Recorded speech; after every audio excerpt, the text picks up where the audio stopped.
Assalamualaikum dan salam sejahtera. Saya Nazri Kahar bertemu sekali lagi dalam agenda Awani Malaysia Memilih menjelang Pilihan Umum ke-15 dan saya bersama Amir Farid Rahim sebelah kiri saya di WTC ini, pengarah strategi KRA Group. Amir, Parlimen sudah dibubar, apa pun yang dikatakan oleh pemain politik, masyarakat sivil, penganalisis politik bahawa ini sukar untuk kita laksanakan pilihan raya ketika musim peralihan monsun, nak masuk monsun timur laut, musim musim banjir, apatah lagi dikatakan ke tahun ini mungkin lebih parah sedikit, tetapi sudah pun dibubar. Tak nak kita perlu lalui, SPR perlu mengumumkan tarikh-tarikh penting. Jadi sebagai penganalisis politik, Amir, mengapa pilihan raya umum ke-15 ini suatu yang penting untuk Malaysia? Terima kasih Encik Nazri. Pertama sekali alhamdulillah bahawa akhirnya teka-teki kita selama berbulan-bulan, berminggu-minggu telah terjawab dengan pembubaran parlimen awal minggu ini. Dan betul seperti Encik Nazri cakapkan tadi, memanglah kalau kita ikut pada timingnya mungkin ini tidak sesuai. Tetapi perdebatan itu harus bukan ditolak ke tepi. Itu soal ke tepi dan soal yang kedua, pembubaran telah berlaku. Jadi kita harus melihat ke hadapan, berhadapan dengan cabaran untuk menghadapi pilihan raya pada musim banjir ini. Kenapa PRU 15 ini penting? Pada pendapat saya, Nazri, penggal parlimen yang sebelum ini, yang ke-14, diwarnai dengan ketidakstabilan politik. Bermacam-macam masalah dalaman kita dihadapi oleh 3 Perdana Menteri dari PH, dari Perikatan, dan kemudiannya yang terakhir Datuk Seri Ismail Sabri dari BN. Ya. Jadi PRU ke-15 ini diharapkan menjadi medan untuk menguji keabsahan dan pihak mana yang sebenarnya mampu meraih sokongan majoriti dan mandat baru daripada rakyat Malaysia. Jadi kalau kita katakan selama ini mungkin ahli golongan politik, ahli politik tidak mengendahkan mandat rakyat, inilah masanya sebenarnya untuk kita buktikan bahawa kita boleh bersuara lagi sekali. Ini adalah hak rakyat Malaysia. Ya, Amir, ketika langkah syaratan 2 tahun selepas itu Perikatan Nasional mengemudi negara Malaysia Tan Sri Muhyiddin Yassin, selepas itu setahun lepas itu Datuk Seri Ismail Sabri, semuanya berlaku menggunakan saluran yang mengikut perlembagaan tetapi tidak mengikut kotak undi. Hanya berlaku pada pilihan raya umum ke-14 pada Mei 2018. Jadi inilah masanya dari pandangan Amir, mengapa rakyat perlu kembali semula ke petak undi. Kalau mereka marah sekalipun dengan langkah syaratan, kalau mereka marah pun dengan mandat mereka yang dirobak-rabik oleh pemain politik dengan sokongan menggunakan SD dan gabungan yang begitu tak tahulah apa gabungan namanya, rapuh sekali, dan dikatakan ketidakstabilan itu maksudnya di kalangan pemain politik dan juga parti politik. Tetapi rakyat hanya melihat. Betul. Mereka sudah membuang pada Mei 2018. Mengapa untuk pilihan raya umum ke-15 ini rakyat perlu jangan give up, jangan berputus asa, jangan boikot pilihan raya, perlu datang ke ballot box sekali lagi dan menunjukkan ini hak kami termaktub dalam perlembagaan dan kali ini kami akan pastikan tidak akan berlaku dengan adanya Akta Anti Lompat Parti. Ada undi 18, pendaftaran automatik, pendanaan politik tak sempat pula. Jadi apa pandangan Amir?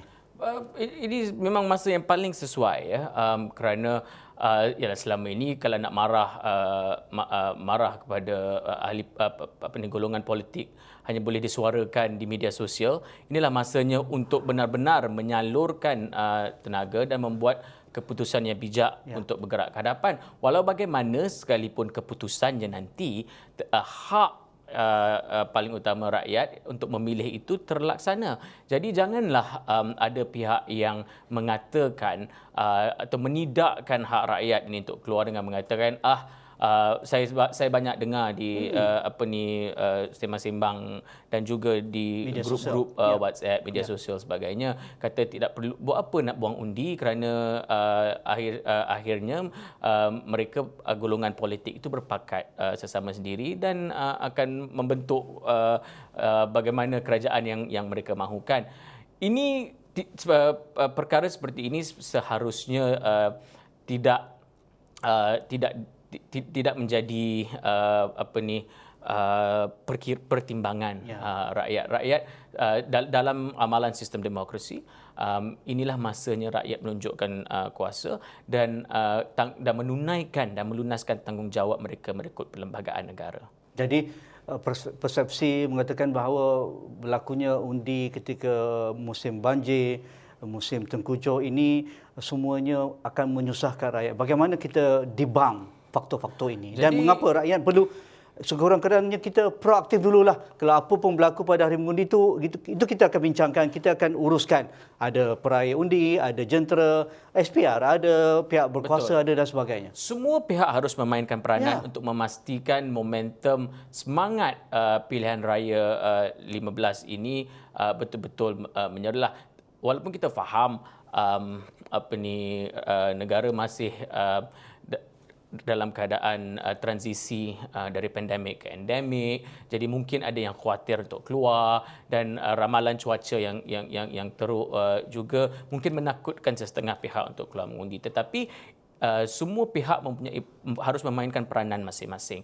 Dari segi parti politik, mereka harus memastikan bahawa terdapat medium-medium untuk membantu memudah carakan pengundi untuk keluar mengundi pada hari tersebut. Di pihak SPR juga perlu diwar-warkan langkah-langkah yang diambil. Pertama sekali untuk memastikan keadaan kesihatan awam terkawal dari segi COVID. Kedua, keselamatan ketika banjir harus diwar-warkan secara awal di mana pusat-pusat mengundi. Rakyat pula juga harus peka semak di laman web SPR dan ada app, beberapa app yang juga boleh digunakan untuk menyemak di mana tempat mengundi dan rakyat juga harus seperti yang Haji Nazri sarankan mengambil langkah proaktif dari segi walaupun kita tidak tahu lagi tarikh pembuangan undi, tetapi sudah boleh mula difikirkanlah dan ada bayang-bayangnya bila misalnya ada yang mengatakan kemungkinan 12 November ataupun 19 November. Jadi lebih kurang kalau kita melihat pada pola dan trend sebelum ini lebih kurang sebegitu. Jadi harus mula memikirkan bagaimana untuk balik pulang undi, kerana saya rasa sekarang sudah terlewat untuk mengubah tempat undi kerana sudah masuk musim pilihan raya. Tapi harus semua pihak harus mengambil langkah proaktif dan pihak-pihak yang mahukan undi ini harus memudah carakan supaya pengundi dapat keluar dengan selamat, dengan yakin terhadap proses pengundian yang akan berlangsung ketika ini. Amir aktif ketika Kesatuan Pelajar di UK dan kita tahu bukan hanya di UK, diaspora Malaysia ini bertebaran 1 juta di seluruh dunia dan antara keluhan pada pilihan raya umum ke-14 adalah mereka agak sukar untuk menjadi pengundi dalam talian ataupun mengundi pos. Dan mengundi pos ini sebelum itulah pada ketika itu amat remeh.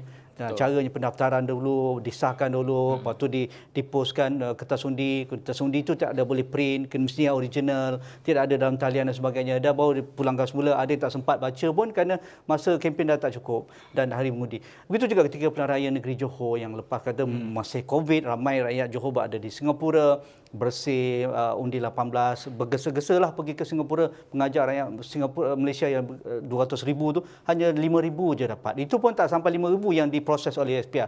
Jadi pengalaman Amir dan melihat pemerhatian rakyat kita yang ingin bersama-sama partisipasi, apatah lagi lebih 5 juta ini undi 18 pendaftaran automatik sudah ada dalam daftar pemilih. Besar cang ini. Mengapa tidak kita besarkan saiz proses pengundian ini dipermudahkan. IPT baru mendaftar seminggu dua ini, nak balik pula ada kos pula untuk rakan-rakan di Sabah dan Sarawak, di kampung dan sebagainya. Semuanya memerlukan kos dan logistik. Jadi pandangan Amir bagaimana kita meluaskan pola pengundian, dan pihak yang berwajib seperti SPR sebelum 20 hari bulan ini mereka sudah ada dalam pemikiran untuk dibawa dalam perbincangan ini. Ya, saya rasa perlu ada banyak, kalau sempat, pembaharuan yang diperkenalkan oleh SPR dalam pilihan raya kali ini. Penggunaan teknologi harus dipertingkatkan. Kita sering bercakap tentang pendigitalan itu, pendigitalan ini dari sudut ekonominya, tetapi apabila dari segi exercising your rights, democratic rights, ini masih sedikit keterbelakang. Jadi sedikit ke? Saya rasa ada banyak peluang yang boleh digunakan, yang boleh dimanfaatkan melalui teknologi. Jadi pertama, teknologi harus harus perdanakan dan dimanfaatkan sepenuhnya dalam PRU ke-15 ini oleh SPR. Kedua ialah komunikasi itu sendiri. Kerana saya ingat sewaktu saya masalah ketika kita mengundi di luar dahulu, kadang-kala kita tidak tahu bagaimana caranya dan prosesnya. Jadi bukan saja SPR tetapi juga kedutaan-kedutaan kita di negara-negara luar harus memainkan peranan yang lebih proaktif dalam memastikan bahawa diaspora kita tahu bagaimana caranya. Satu lagi masalah bila mengundi di luar ni, dulu orang selalu berkata bahawa betul ke undi itu sampai ke dikira ke tidak, tapi saya pasti yakin bahawa ia sampai, tapi apa yang lebih pentingnya ialah perlu ada juga dibuktikan ketulusan dan integriti dalam proses pengundian itu. Jadi untuk meyakinkan, kerana pokoknya kalau rakyat tidak yakin, rakyat tidak keluar untuk mengundi. Jadi inilah satu perkara yang harus difikirkan bersama oleh, dan kalau kita bercakap tentang pengundi luar negara, SPR dan juga pihak kedutaan Kementerian Luar Negeri. Pilihan raya kali ini ditunggu-tunggu kerana kita tahu diaspora politik juga bercambah. Daripada 2018 sekarang ini, kalau kita lihat cara pemain politik mencongakkan bagaimana mereka ingin meraih undi para pengundi itu, dengan langkah syariatnya ada gabungan-gabungan baru. Kalau di Sabah ada GRS, kalau di Sarawak sudah establish dengan JPS, di Semenanjung ni ada PN, ada BN, ada PH dan parti-parti yang establish, tapi mereka sentiasa berpartisipasi setiap kali pilihan raya. Ada di situ PSM, kita sekarang ada Muda dan sebagainya. Jadi menjelang 20 hari bulan ini pastinya kita akan lihat strategi sedang dicongakkan di semua bilik gerakan pilihan raya parti politik. Adakah kali ini kita akan lihat persaingan paling berkecamuk lah dalam pilihan raya umum ke-15 dan paling meriah? Betul. Saya sebagai pemerhati politik memandang positif perkara ini, kerana kita harus ingat setiap pilihan raya itulah pesta demokrasi.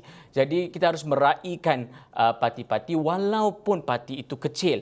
Jangan disifatkan parti nyamuk seperti yang disebut oleh beberapa orang tentang parti-parti yang kecil ini, kerana walau sekecil mana parti itu tertubuh kerana ada penyokongnya. Jadi perkara ini tidak boleh dipandang remeh oleh semua pihak. Walaupun kita tahu ada pemain-pemain papan pertama, first year. Jadi Liga ini adalah Liga Perdana lah ya. Jadi parti-parti gabungan besar ya, contohnya Barisan Nasional, Perikatan Nasional, Pakatan Harapan, dan sekarang ni ada GTA lagi. Jadi persaingan empat penjuru, kalau kita lihat pada yang koalisi yang gabungan yang besar ini mungkin empat atau lebih. Jadi pertembungan multi cornered ni terutamanya kalau di Sabah dan Sarawak ni sudah biasa.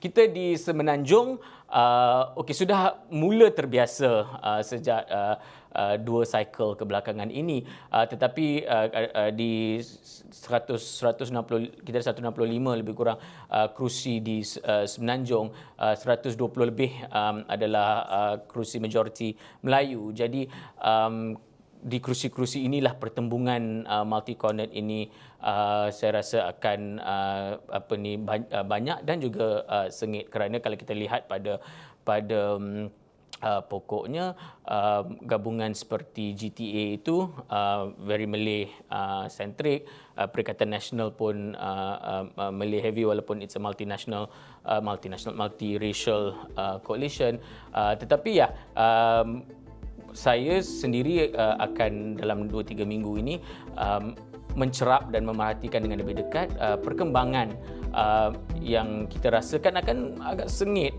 persaingannya di kerusi-kerusi terutamanya di kawasan-kawasan majoriti Melayu.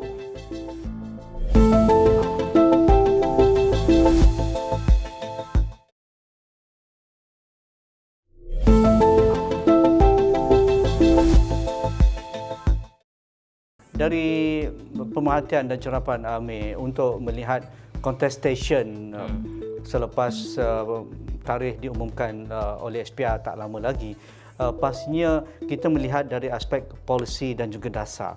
Walau apa-apa cakap pun manifesto ke itu bukan kitab suci, saya rasa itu sebagai tawaran. Betul. Nak ataupun tidak, orang akan terpaut dengan parti ataupun calon adalah kerana mereka menawarkan sesuatu kepada rakyat yang akan memilih. Jadi dari percaturan semuanya ini, adakah Amir merasakan menjelang hari pilihan raya kita akan lihat satu ada bentuk gabungan yang jitu, sama ada gabungan 2 ataupun 3, paling banyak 3 ataupun 4, tetapi akhirnya apa yang berlaku pada Langkah Sheraton ataupun apa yang terpahat dalam hati pemain-pemain politik sejak itu yang mereka rasakan dikhianati dan sebagainya. Kerana mereka terpaksa bersaing dengan parti yang sudah pun berpengalaman, Barisan Nasional. Kerana apa yang berlaku ini nampaknya percaturan lebih kepada dominasi Barisan Nasional. Dan mereka yakin apabila bubarkan parlimen, mana ada parti nak bubar, tak yakin nak menang ke Amir. Jadi pandangan Amir macam mana? Yalah, betul kata Haji Nazri itu antara apa yang terbuku antara mereka sendiri akan terkeluar ketika persaingan ini secara publiknya. Tapi apa yang saya harapkan bahawa parti-parti politik ini tidak hanya fokus berperang mulut antara satu sama lain. Perlu parti-parti politik yang ingin membentuk kerajaan selepas PRU ke-15 harus menerangkan, memberikan satu artikulasi tentang visi mereka ke hadapan. Bagaimana pertama untuk menyelesaikan masalah rakyat ketika ini yang begitu menekan, contohnya masalah kos sara hidup yang meningkat, masalah inflasi, yang betul-betul menghimpit majoriti rakyat ketika ini, tetapi juga bagaimana untuk membawa Malaysia ke hadapan bukan sahaja setakat 5 tahun ke depan ini, tetapi meletakkan Malaysia pada landasan yang tepat untuk bergerak maju 10-15 tahun akan datang. Jadi saya memang betul-betul berharap bahawa janganlah pemimpin politik itu sibuk bertelagah antara satu sama lain, parti A, pemimpin parti A dengan parti B, parti B dengan parti C, kerana nanti saya bimbang bahawa ini akan seperti satu turn off ya kepada rakyat untuk keluar mengundi, kerana dalam pilihan raya kali ini ialah tanggungjawab adalah besar kepada pemain politik untuk membuktikan dan memberi keyakinan kepada rakyat bahawa mereka boleh dipercayai, kerana pada PRU ke-14 telah apa berlaku, lihatlah dengan semua deal antara pemimpin politik itu berlaku defisit keyakinan yang ketara antara rakyat dan pemimpin politik. Tapi apa yang saya juga ingin tekankan di sini, pertama sekali pilihan raya lepas tidak boleh menjadi ukuran kepada apa yang akan berlaku di pilihan raya akan datang, kerana pertama sekalinya isu berubah, keadaan kondisi semasa berubah. 3, coalition parti-parti politik ini juga sudah berubah ya. Jadi untuk parti politik yang inginkan kemenangan, jangan terlalu melihat kepada apa yang telah sejarah lepas. Dia boleh menjadikan sebagai panduan, tetapi harus melakar langkah untuk bergerak ke hadapan dengan yakin. Dan apa yang menarik juga kali ini dalam PRU ke-15 ini, Haji Nazri, ialah ada multi-tiered voting yang nanti akan berlaku. Jadi parlimen bubar tapi ada don-don yang tidak bubar. Jadi saya merasakan bahawa ini musim pilihan raya Malaysia ini akan lebih panjang dari berterusan dari sebelumnya ini. So at least ada 2 peringkat walaupun kita menentukan di parlimen, tapi kemudian ada lagi pilihan-pilihan raya negeri yang akan berlaku lebih kurang 6 hingga 12 bulan selepas pilihan raya umum. Itu pertama. Kedua ialah dari segi kalau kita melihat sebelum ini Pakatan Gabungan banyak diumumkan sebelum hari buang mengundi ya. Tapi kalau dari segi strategi politiknya saya dapat melihat sebelum kalau kita boleh lihat pada sejarah pada apa yang berlaku dalam pilihan-pilihan raya sebelum ini, bahawa tactical voting itu dari segi bekerjasama sebelum pilihan raya dalam melakukan tactical voting tidak menjaminkan pemindahan undi itu secara mutlak. Transferability of vote itu tidak sebegitu clear cut yang kita sangkakan. Jadi lebih kemungkinannya kali ini kerana memandangkan apa juga yang telah terjadi dalam 2 tahun setengah belakangan ini ialah post-election punya pack configuration. Jadi itu juga menarik, amat menarik. Jadi kita harus lihat resultnya, outcome pada hari mengundi itu dan beberapa hari selepas D-Day untuk melihat bagaimana configuration baharu yang mungkin akan terbentuk selepas dari aspek itu, kalau itu keyakinan Amir bahawa electoral pact ataupun pakatan antara pemain politik dan parti itu akan berlaku selepas hari pengundian, selepas keputusan dikeluarkan. Jadi apa tips kepada rakyat ini? Kerana itu penting juga. Kerana sekarang kita lebih berbentuk siapa penyokong kerajaan, siapa pembangkang, siapa penyokong BN, siapa penyokong PN ataupun penyokong GPS dan GRS dan juga Pakatan Harapan. Jadi supaya mereka tidak terkeliru, saya rasa itu hak masing-masing lah. Kita tidak boleh menentukan sebagai pemain politik dan juga orang media, itu hak rakyat untuk memilih. Tetapi mereka perlu ada reservation supaya mereka tidak kecewa lagi. Kerana electoral pact selepas keputusan itu juga akan menentukan siapa Perdana Menteri, siapa barisan kabinetnya. Mungkin ada timbalan Perdana Menteri dari Sabah dan Sarawak, kerana ramai beranggapan undi Sabah Sarawak ini adalah kingmaker. Kali ini memang jelas. Kalau nak menang jadi kerajaan Putrajaya, Sabah Sarawak kali ini tidak boleh ditinggalkan. Pandangan Amir? Saya rasa sebagai untuk pengundi individu, pertama ialah mereka sendiri perlu mengkaji dan bertanya sendiri siapa yang ingin dipilih, apakah isu yang betul-betul menyentuh jiwa dan dirasai sama dengan values, nilai yang dipegang secara individu. Kedua ialah untuk menguruskan jangkaan atau expectation individu, kerana post election arrangement ini, configuration pernah berlaku sebelum ini dan mungkin akan berlaku. Jadi rakyat perlu bersedia dan manage expectation kalau ini terjadi. Saya tak mengatakan ia 100% akan terjadi, kerana mungkin configurationnya berbeza dan mungkin ada satu parti mendapat majoriti yang begitu besar, jadi mungkin configuration tidak diperlukan. Tetapi berbalik semula dari segi individu, jangan ini dijadikan pula sebagai alasan untuk tidak mahu keluar mengundi, kerana setiap undi itu amat berharga dalam menentukan masa depan negara. Dari aspek itu juga kita lihat kemunculan anak muda kali ini dengan pengundi 18, pendaftaran automatik, dan calon-calon muda juga dibenarkan seawal 18 tahun. Jadi ini mungkin menjadi game changer yang besar. Tetapi ia juga bergantung kepada partisipasi orang muda. Betul. Jadi kalau kita lihat contohnya di pilihan raya negeri Johor, kita semua kerana itulah pilihan raya pertama yang mereka berumur 18 tahun ke atas dan yang secara automatik boleh mengundi, boleh keluar boleh mengundi, tetapi bilangan mereka tidak besar ya.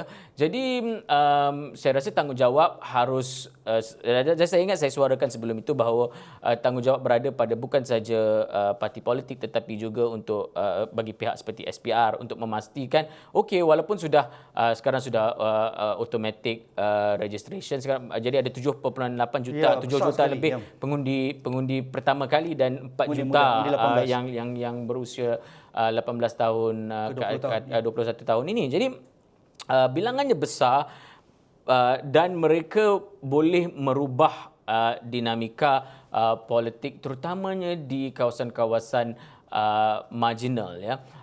Dan ada beberapa laporan yang kaji selidik yang telah dilakukan yang mengatakan bahawa weightage pengundi muda ini lebih besar di kawasan suburban di pinggiran bandar. Jadi harus dilihat apakah aspirasi mereka, kerana jangan salahkan kenapa tidak mau keluar mengundi ni sekarang sudah automatik semua seharusnya melaksanakan tanggungjawab. Okey. Itu betul, tapi pada waktu yang sama pemain-pemain politik harus memastikan bahawa aspirasi anak muda ini diangkat, dijentik emosi mereka dan diajak untuk bersama-sama untuk participate dalam proses demokrasi negara. Tetapi lebih menarik selain daripada mereka yang undi 18 ini adalah bagaimana orang yang kerana pendaftaran automatik ini mereka yang sebelum ni tidak mahu mengundi, tidak mahu terlibat langsung dalam proses demokrasi, sekarang sudah diterlibatkan dalam sistem. Jadi nak gerakkan mereka itu bagaimana perlu saya rasa lebih suka sebenarnya. Lebih suka kerana sebelum ni kalau kita lihat pada jentera-jentera parti politik, mereka boleh tahu mereka cakap okey ni pengundi putih, pengundi kelabu, kita tahu rumah ni ada berapa pengundi. Sekarang ni semua rumah ada banyak bilangan hampir semua kecuali mereka di bawah 18 yang tidak boleh mengundi. Jadi perlu digiatkan, digerakkan, jangan ditidakkan hak mereka dan juga ruang untuk mereka. Terima kasih Amir Farid Rahim, pengarah strategi KRA Group. Nampaknya Amir Farid Rahim kena berkampung di studio awal ni lah menjelang Bulan Raya. Kita booking siap-siap. Terima kasih Amir sekali lagi. Sekian sahaja bersama saya Nazika untuk malam ini. Assalamualaikum, terjumpa lagi.